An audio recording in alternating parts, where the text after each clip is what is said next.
Vamos continuar a nossa conversa e, inicialmente, quando a gente fala dos direitos individuais, é necessário a gente trazer aí a ressalva trazida pelo Constituinte originário lá no bloco das cláusulas pétreas. O Constituinte, no seu artigo 60, parágrafo 4º, em seu inciso 4, diz literalmente que é pétreo os direitos e garantias individuais. Eunúria, assim como várias constitucionalistas,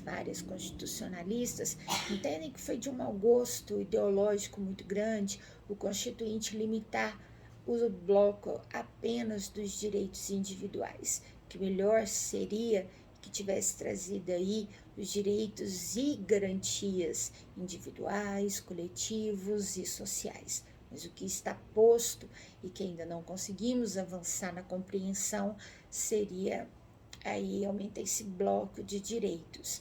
Então, discussões se estabelecem no campo acadêmico, no campo ideológico, mas o fato é que nós temos essa redação e que nos trava no campo do avanço aí desse bloco de direitos. O artigo 5º da Constituição, ele trata dos direitos e garantias individuais e coletivos. O artigo 6º, ele trata do artigo 6º até o artigo 11 do bloco dos direitos sociais. Artigo 12 do artigo 12 ao artigo 12 e 13, me desculpem, trata sobre a questão da nacionalidade. Artigos 14 ao 16 trata sobre os direitos políticos e artigo 17 trata do bloco dos direitos, acerca dos direitos que tocam os partidos políticos. O caput do artigo 5º ainda gera uma polêmica muito grande, porque ele começa a tratar sobre o princípio da isonomia, ele trata que somos iguais, sem distinção, e que nos é garantido dentro dessa igualdade o direito à vida, à liberdade, à igualdade, à segurança e à propriedade.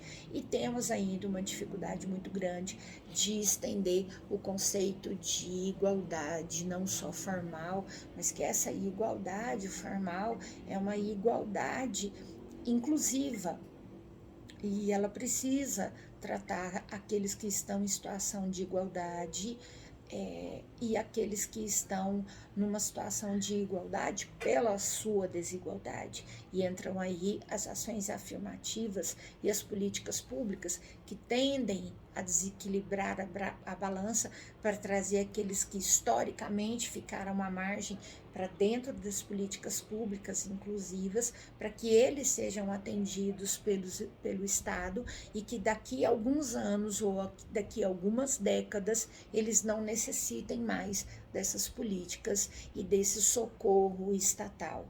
E aí quem goza dos privilégios tendem a achar que essas políticas são desnecessárias, mas aí é o seu lugar de fala, e aí a gente percebe que o lugar de fala, ele diz muito acerca da opção jurídica e a opção política das suas manifestações. Depois a gente começa a trazer ali o bloco do ninguém será, né? Então ninguém será obrigado a fazer ou deixar de fazer, ninguém será privado de seus direitos, ninguém será preso, e o bloco do ninguém será esse primeiro, a primeira sequência subsequente aí do artigo 5º. Depois, nós temos o terceiro bloco, que é o terceiro bloco das inviolabilidades. Isso assim, de maneira bem otimizada sobre a leitura do artigo 5º. Na sequência, nós temos o bloco das liberdades, e o que é muito interessante, trazendo a liberdade de expressão do pensamento, e falo que isso é importante porque nessa semana nós tivemos aí a manifestação do Ministério Público, mais uma vez manifestando-se sobre a questão do crime de ódio. Há alguns anos eu e uma orientanda minha e um colega professor na PUC publicamos, e esse trabalho nosso já teve 3 publicações subsequentes sobre o crime de ódio versus a liberdade de expressão. O discurso de ódio, ele é absolutamente inaceitável. Então, é inaceitável alguém dizer que uma piada é liberdade de expressão, que o racismo, que a misoginia, que o nazismo é uma liberdade de expressão.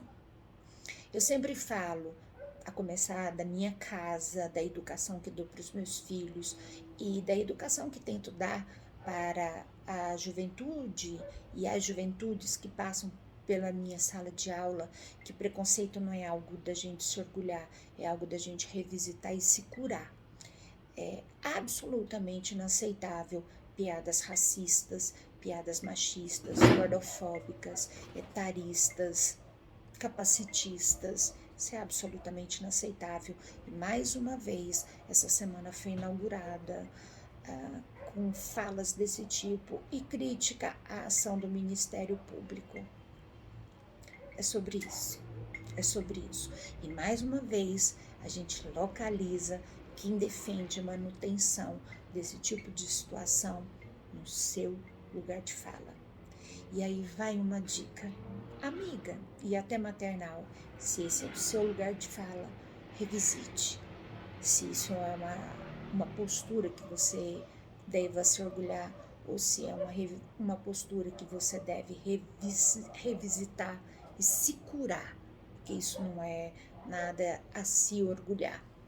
Bom, seguindo, nós temos o bloco ainda da atuação da lei e da não exclusão da lei em algumas situações, as liberdades de reunião, a definição dos tipos criminosos e a atuação da lei no que toca às definições dos tipos de crime, a prisão civil, e aí chegamos nos remédios constitucionais. Habeas corpus, liberdade do corpo, que tanto pode ser dada modalidade preventiva e repressiva, mandado de segurança, que também pode ser na modalidade preventiva e repressiva, tendo no seu polo autoral individual ou coletivo.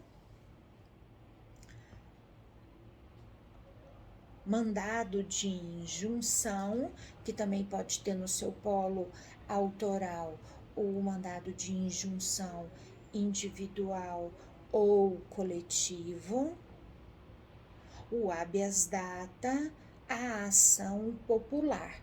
Fechamos aí o bloco dos remédios constitucionais. Chegamos na conversa que nós já tivemos acerca do status dos tratados internacionais de direitos humanos e direitos sociais que estão previstos no artigo 6º ao 11, onde faremos exercícios em sala de aula.